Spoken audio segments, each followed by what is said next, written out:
નમસ્કાર મિત્રો, આજે હું કમલેશ ચસાણી માણાવદરથી આપના માટે ધોરણ 12 સાયન્સ, કોમર્સ અને આર્ટ્સ માટે યુનિટ 5 રીડ 1 એન્ડ્સ યાને કીડીઓનો પાર્ટ 1 લઈને આવ્યો છું। એક ઉમદા પ્રયત્ન લઈને આવ્યો છું કે બધા વિદ્યાર્થી મિત્રોને, મારા શિક્ષકગણ, મારા ઇંગ્લિશ શિક્ષક મિત્રોને પણ પસંદ આવશે અને જરૂરી કંઈ એવા હશે તો મને સૂચન કરશે તો બીજા વિડીયોમાં એને સુધારવાનો પ્રયત્ન કરીશ અને ખૂબ સારો આવકાર મળશે એ અપેક્ષા સાથે આજે આપણે એન્ડ્સ એટલે કે કીડીઓ બીજા કરતાં કંઈક થોડીક જુદી રીતે શીખવાનો પ્રયત્ન કરીએ। અહીંયા નાના નાના ટુકડાઓ લઈ અને તમને સમજાવવાનો હું પ્રયત્ન કરું છું। અહીં તમે જોશો તો એક પેરેગ્રાફનો ટુકડો કરી અને વચ્ચે રેડ લાઇન છે, તો જ્યાં ફૂલ સ્ટોપ આવે છે ત્યાં સુધી એક સેન્ટેન્સ, બીજું સેન્ટેન્સ અલગ પાડવા માટે રેડ લાઇન કરી અને ત્રીજું સેન્ટેન્સ વિધાઉટ રેડ લાઇન છે। હવે તમે જોશો તો સેન્ટેન્સ ટુ સેન્ટેન્સ આપણે સમજવાનો પ્રયત્ન કરીએ તો the following behaviour was noticed by a scientist who was making a study of ants. Meaning એનો એવો થાય, ફોલોઈંગ એટલે નીચેનું, બિહેવિયર એટલે વર્તન, noticed by, was noticed by એટલે ધ્યાને આવ્યું, વચ્ચે જે હુ આપ્યું છે એ સંયોજક છે અને હુ જે છે એ માણસ માટે વપરાય, સાયન્ટિસ્ટ એ માણસ છે, એ કંજક્શન છે, હુ છે, અને ત્યાર પછી વોઝ મેકિંગ ચાલુ ભૂતકાળ છે। તો આનું ગુજરાતી મિત્રો આવું થશે ટ્રાન્સલેશન કે નીચે મુજબનું વર્તન એક વૈજ્ઞાનિક દ્વારા ધ્યાનમાં આવ્યું। The following behaviour was noticed by a scientist, આટલાનું જ કરીએ તો નીચે મુજબનું વર્તન કે વર્તણૂક એક વૈજ્ઞાનિક દ્વારા ધ્યાનમાં આવ્યું, હુ કે જે, હુ એટલે કે જે કીડીઓનો અભ્યાસ કરી રહ્યો હતો, was making a study of ants, કીડીઓનો અભ્યાસ કરી રહ્યો હતો। ત્યાર પછી બીજા સેન્ટેન્સ ઉપર જઈએ તો તેમનું પણ ટ્રાન્સલેશન અલગથી મેં આપ્યું। A number of ants were down in a pit where they had killed some flies and other insects for food। મિત્રો, થોડા ટુકડા કરીને સેન્ટેન્સને સમજીએ તો નંબર ઓફ એન્ડ્સ યાને અસંખ્ય કીડીઓ, વેર ડાઉન ઇન એ pit ઊંડે ખાડામાં હતી, એટલો અર્થ લઈએ તો અસંખ્ય કીડીઓ એક ખાડામાં નીચે હતી, વેર જ્યાં આગળના સેન્ટેન્સમાં સ્થળ આવે, જેમ આગળના વાક્યમાં આપણે સાયન્ટિસ્ટ માણસ હતો તો હુ વાપરું, એમાં સ્થળ આવે તો જ્યાં સ્થળ હોય ત્યાં વેર સ્થળ દર્શક શબ્દ સંયોજકનો ઉપયોગ થાય, WHERE વેર। તો વેર એટલે કે જ્યાં, they had killed some flies માખીઓ and other insects બીજા જીવજંતુઓ for food ખોરાક માટે, કે જ્યાં તેઓએ મીન્સ કીડીઓએ ખોરાક માટે કેટલીક માખીઓ અને અન્ય જીવજંતુઓને મારી નાખેલા હતા। સમગ્ર સેન્ટેન્સ લઈએ તો અસંખ્ય કીડીઓ એક ખાડામાં નીચે હતી કે જ્યાં તેઓએ ખોરાક માટે કેટલીક માખીઓ અને અન્ય જીવજંતુઓને મારી નાખેલા હતા. A number of ants were down in a pit where they had killed some flies and other insects for food. Next sentence જોઈએ તો the ants began fetching the small bits of these insects up to their ant hill.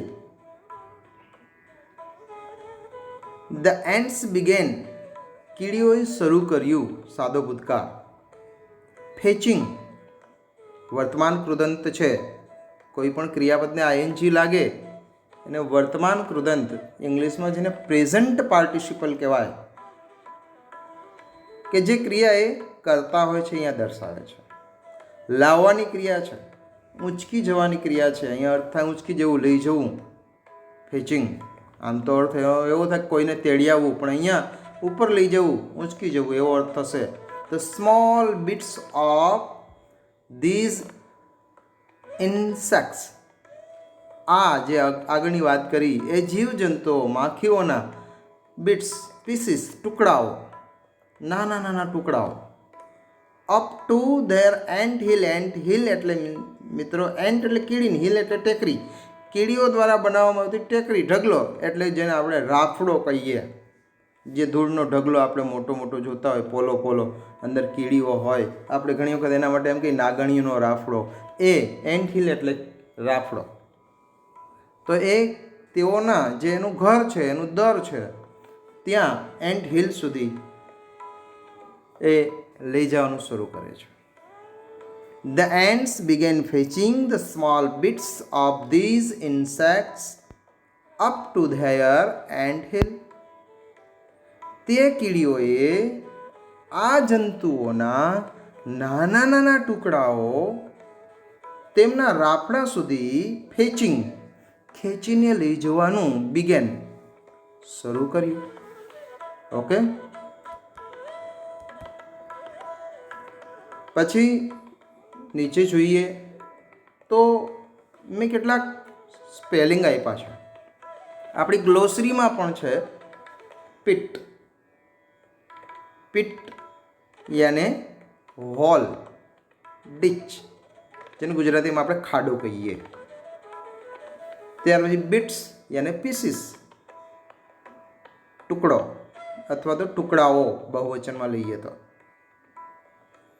Ant hill, જેને કોઈ એક શબ્દથી નિરૂપવો અઘરો છે એટલે એનું વર્ણન સ્વરૂપે આપ્યું છે કે mould made by ants, means કે કીડીઓ દ્વારા કરવામાં આવેલું કોઈ એક આકાર, મોલ્ડ, જેને આપણે ગુજરાતીમાં રાફડો કહીએ. અહીંયા આપવાનો હેતુ મિત્રો એ છે, આ પેરેગ્રાફના એ શબ્દો છે.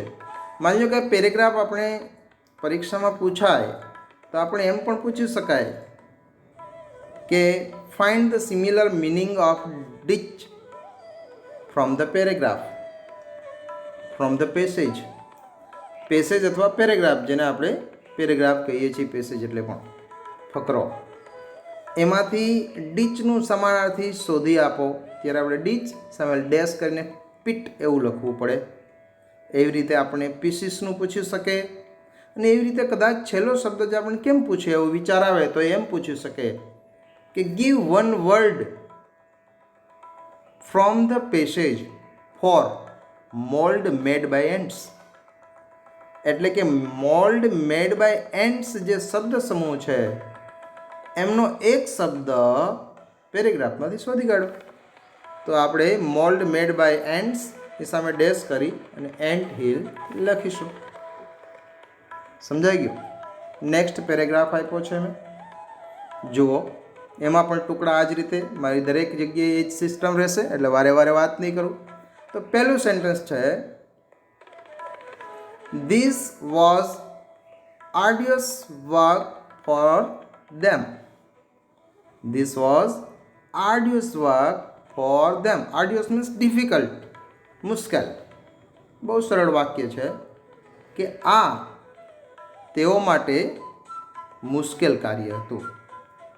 તેઓ માટે આ બહુ જ મુશ્કેલ કામ હતું. મીન્સ કે આ તેઓ માટે મીન્સ કીડીઓ માટે. ક્યુ આગળના પેરેગ્રાફમાં જે આપણે વાત કરી કે એને એક ખાડા જેવું છે, એ ખાડામાં કીડીઓ એક મરેલા માખીઓ કે જીવજંતુઓના ટુકડાઓને ઉપર, ખાડો બહુ ઊંડો છે એનાથી ઉપરના ભાગે લઈ જાય છે. એક ખાડો છે એમાં એનો ખોરાક છે, મીન્સ કે મારેલા જીવજંતુઓ છે એમાં બધી કીડીઓ એને સાથે મળીને, આપણે ટાઇટલ ચિત્રમાં જ આપ્યું છે, સાથે મળીને ઉપર લઈ જવાનો પ્રયત્ન કરે છે. તે મુશ્કેલ કાર્ય છે, ડિફિકલ્ટ છે. સેકન્ડ સેન્ટેન્સ જોઈએ તો the size of the pit were steep and considering the size of the ants, the loads they were carrying were very heavy. The sides of the pit were steep. ખાડો જે હતો એની જે side હતી, ઉપર ચડવા માટેની જે સાઈડ હતી ખાડાની સાઇડ્સ, એ વેર સ્ટીપ. સ્ટીપ એટલે એકદમ જેને આપણી દેશી ભાષામાં કરાર કહીએ, ચડવું બહુ મુશ્કેલ હોય, ઢાળવાળું, ચઢાણવાળું, ચડવું મુશ્કેલ હોય, એ કરાર ચઢાણવાળું હતું. મીન્સ કે ખાડાની બાજુઓના ચઢાણ ખૂબ જ સીધા, એકદમ સીધા હતા.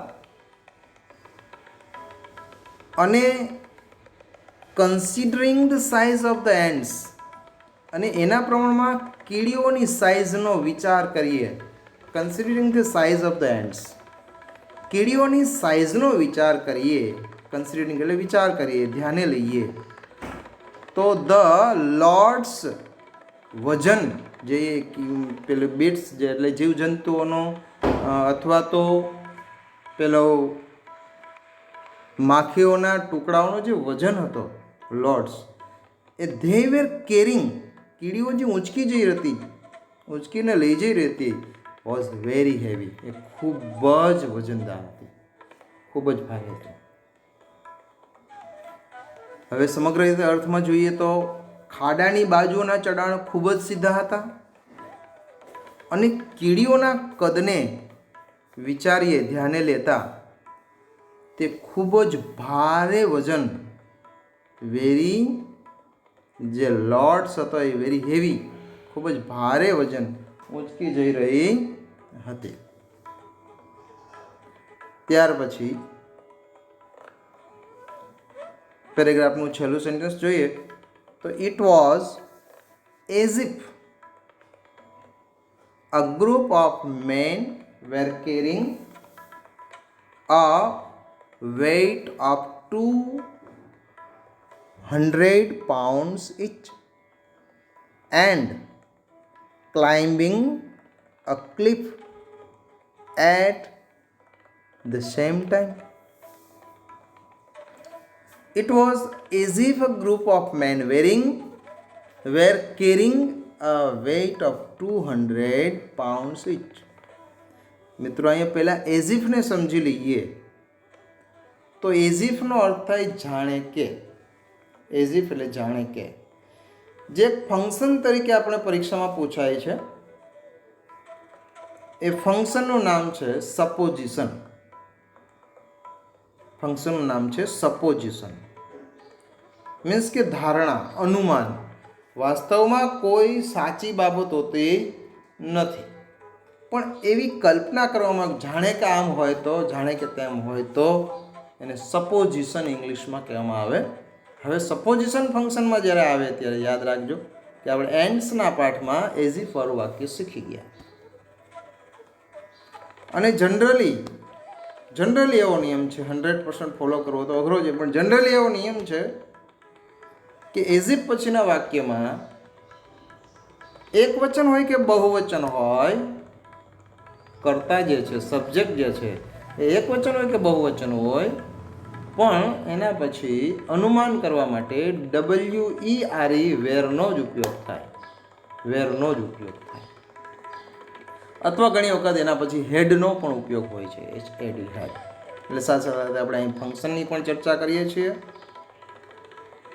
સેન્ટેન્સના ટ્રાન્સલેશન ઉપર જઈએ તો ઇટ વોઝ એઝ ઇફ, એ જાણે કે એવું હતું, એ જાણે કે મીન્સ આ જે કાર્ય કરતી હતી કીડીઓ ખાડામાંથી બીટ્સ ઓફ ઇન્સેક્ટ્સને ઉપર લઈ જવાની વાતો કરતી, પ્રયત્ન કરતી હતી, એ જે કાર્ય હતું એ કેવું હતું, જાણે કે અ ગ્રુપ ઓફ મેન, એક માણસનો જે સમૂહ હતો, માણસોનો કોઈ સમૂહ હોય એમાંનો દરેક માણસ, ઈચ છેલ્લે આપ્યું છે ઈચ, દરેક માણસ જાણે કે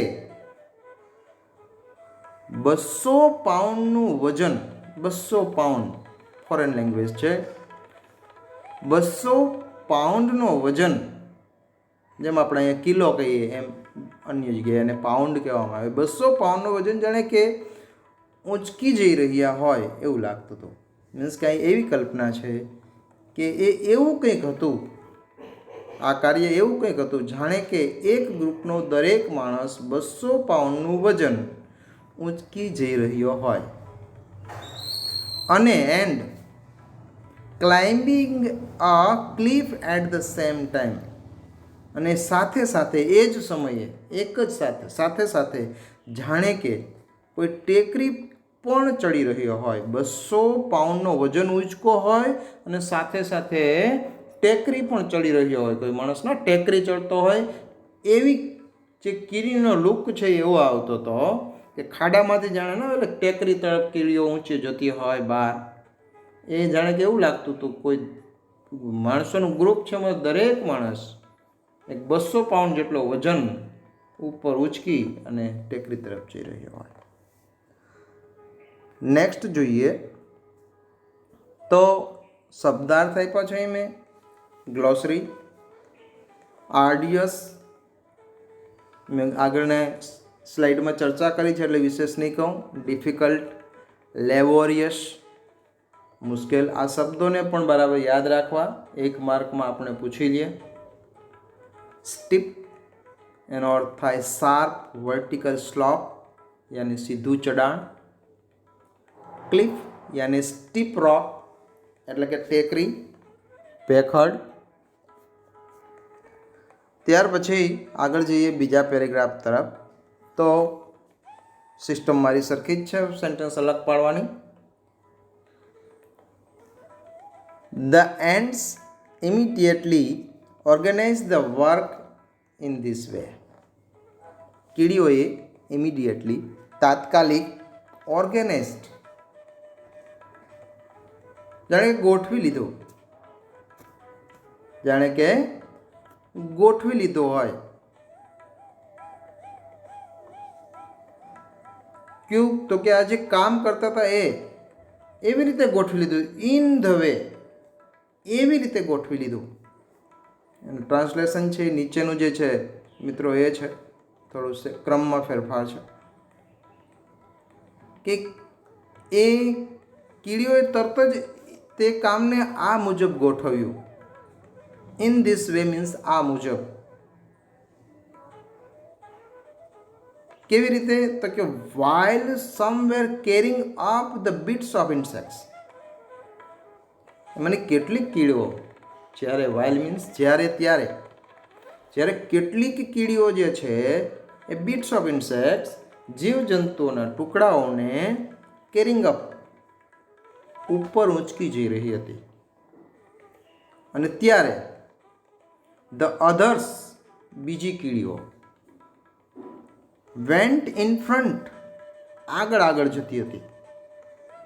ઇન ફ્રન્ટ આગળ, જેનો ફોરવર્ડ પણ કહેવાય, અહેડ પણ કહેવાય, આગળ આગળ જતી હતી.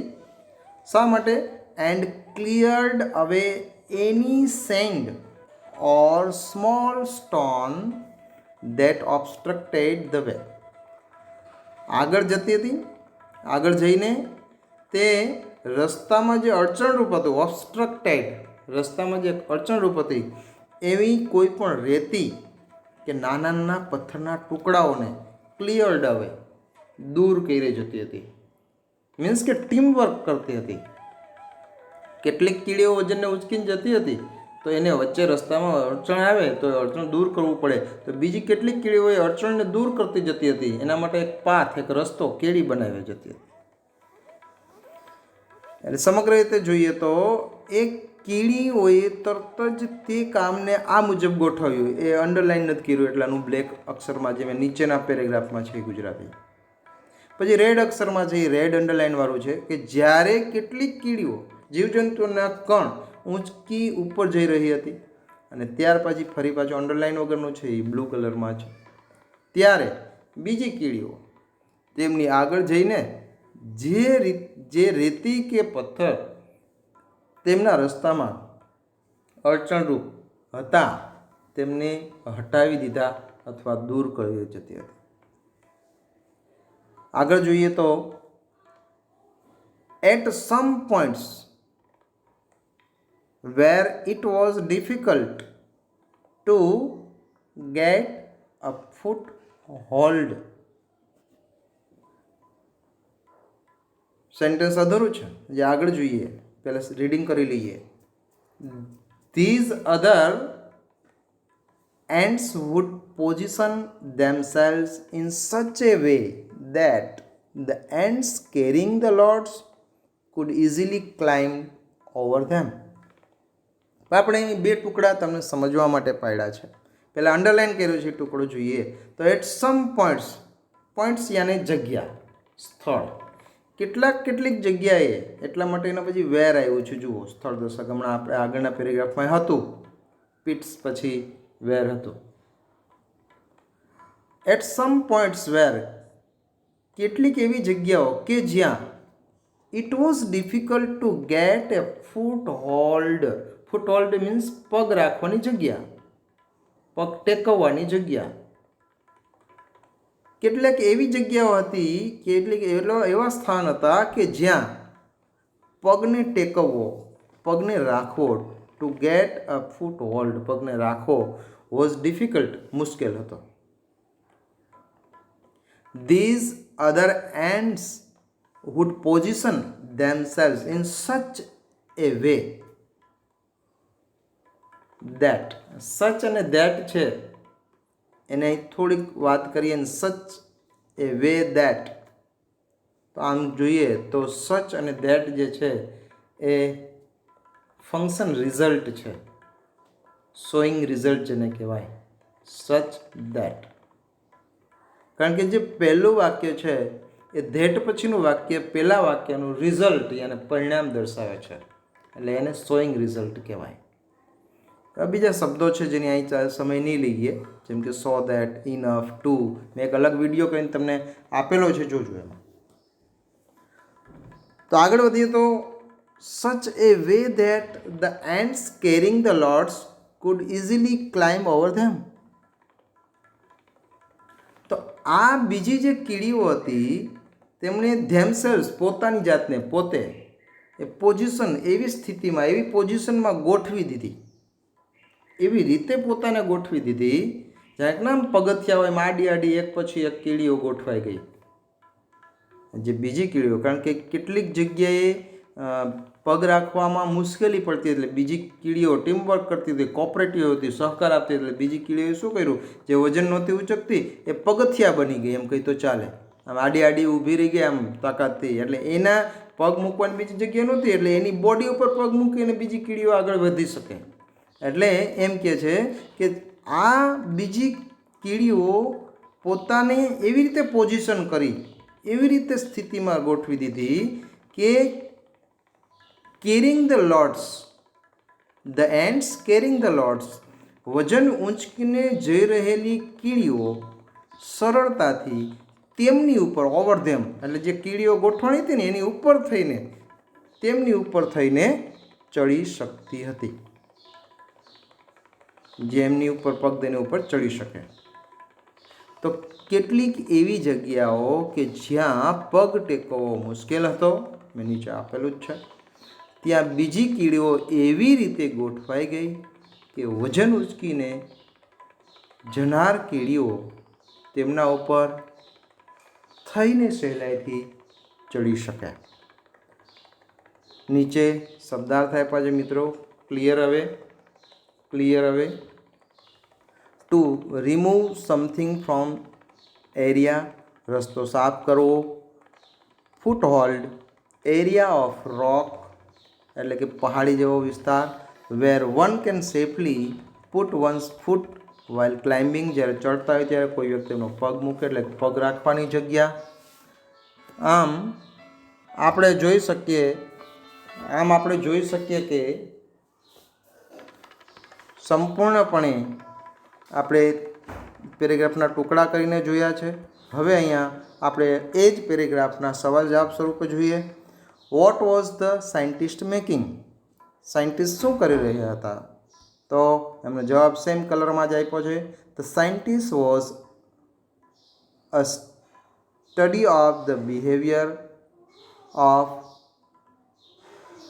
એન્ડ્સ. અહીં થોડી વાક્ય રચનામાં ઉતાવળે લખવામાં ભૂલ થઈ, સુધારીને સમજજો કે ધ સાયન્ટિસ્ટ વોઝ, મેકિંગ શબ્દ ચૂકાઈ ગયો છે, ઉમેરી દેજો. ધ સાયન્ટિસ્ટ જ્યારે લખો ત્યારે ઉમેરી દેજો. The scientist was making a study of the behaviour of ants. ત્યાર પછી what was the purpose of the ants to kill some flies and other insects. માખીઓ અથવા તો જીવજંતુઓને મારી નાખવાનું કીડીઓનો પર્પઝ શું હતો, હેતુ શું હતો? એનો આન્સર નીચે આપ્યો છે. The purpose of the ants to kill some flies and other insects was to get food. નીચે થોડું કટ ઓફ થઈ ગયું છે, તો એનું ટુ ગેટ ધ ફૂડ એનો અર્થ થાય કે ખોરાક મેળવવાના હેતુથી એમને મારી નાખવામાં આવેલ છે. ત્યાર પછી what did a scientist study? વૈજ્ઞાનિકે શેનો અભ્યાસ કર્યો? તો scientist studied the behaviour of ants. જે પહેલો જ પ્રશ્ન હતો એને બીજી રીતે આમ પણ પૂછી શકે. ત્યાર પછી what did the ants start? Ants શું શરૂ કર્યું? The ants started teaching the small bits of the insects up to their ant hill. અહીં એક પ્રિન્ટ મિસ્ટેક ફરી પાછી આવી છે. ટીચિંગ નહીં પણ ફેચિંગ શબ્દ જો નીચેથી બીજી લીટીમાં છે પેરેગ્રાફમાં. ફેચિંગ થોડી ટાઈપિંગ મિસ્ટેક છે. ફેચિંગ, ટીચિંગને ફેચિંગ સમજવું. ત્યાર પછી આગળ વધીએ. બીજા પેરેગ્રાફના ક્વેશ્ચન આન્સર છે. Which was arduous work for the ants? Ants માટે કયું કઠિન કાર્ય હતું? તો કે fetching the small bits of. જ્યાં ફેચિંગ આપ્યું છે એમાં ટીચિંગની જગ્યાએ પણ ફેચિંગ સમજવાનું. આગળની જગ્યાએ fetching the small bits of the insects up to the ant hill was an arduous work for the ants. એટલે કે જીવજંતુઓના નાના ટુકડાઓને ઊંચકી જવા એના માટે મુશ્કેલ કાર્ય હતું. એન્ટ હિલ સુધી, એન્ટ હિલ હતું એ. ત્યાર પછી how was the carrying heavy loads look? Heavy load જે હતો, વજન હતો, એ ઊંચકી જતા કેવું લાગતું હતું? તો કે carrying heavy loads was as if, જાણે કે અમે વાત કરી તો માણસોની એ પ્રસંગ અહીંયા છે કે 200 પાઉન્ડનું વજન કોઈ એક માણસના સમૂહમાં દરેક માણસ ઊંચકીને સીધા ચઢાણમાં જતો હોય ટેકરીમાં, એવું લાગતું હતું. ત્યાર પછીના પેરેગ્રાફમાં જોઈએ તો મિત્રો આપણે ટ્રુ ફોલ્સ પણ પૂછાય છે વિભાગ એની અંદર. પહેલાં જ ટ્રુ ફોલ્સ. તો ટ્રુ ફોલ્સની રીતે જોઈએ તો ants work in a disorganised way. True or false આમ પૂછે તો એ આપણે પહેલું સેન્ટેન્સ જોઈએ. ઓર્ગેનાઇઝડ શબ્દ છે પહેલાં જ સેન્ટેન્સમાં, તો એ ફોલ્સ છે. જો અહીંયા ફેરવી નાખે કે ants work in a organised way તો આપણે એને ટ્રુ કહેશું. ત્યાર પછી why did other ants go forward while some ants were carrying of the insects? જ્યારે કેટલીક કીડીઓ જીવજંતુઓને ઊંચકી જઈ હતી ત્યારે કેટલીક બીજી કીડીઓ શા માટે ફોરવર્ડ યાને આગળ ગઈ?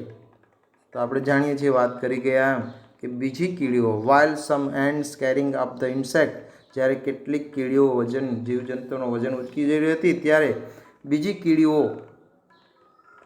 રસ્તામાં વિઘ્નરૂપ જે હતું દેટ ઓબ્સ્ટ્રક્ટ ધ વે, વિઘ્નરૂપ હતું એવું રેતી કે નાના નાના પથ્થરોને દૂર કરવા માટે ગઈ હતી. ત્યાર પછીનો પ્રશ્ન છે how would other ants help the ants carrying the loads. વજન ઉંચકી જઈ રહેલી કીડીઓને બીજી કીડીઓએ કેવી રીતે મદદ કરી? તો કે at some points where it was difficult to get a hold. એવી કેટલીક જગ્યાએ કે જ્યાં પગ રાખવો મુશ્કેલ હતો, ત્યાં other ants would position themselves in such a way that the ants carrying the loads could easily climb over them. ત્યાં બીજી કીડીઓ એવી રીતે ગોઠવાઈ ગઈ જાણે કે કીડીઓ એવી રીતે ગોઠવાઈ ગઈ કે કીડીઓ જે વજન ઉચકીને જતી હતી તે સરળતાથી તેની ઉપર થઈને જઈ શકી. આભાર, ધન્યવાદ. બીજો પાઠ થોડા સમય પછી આપવામાં આવશે.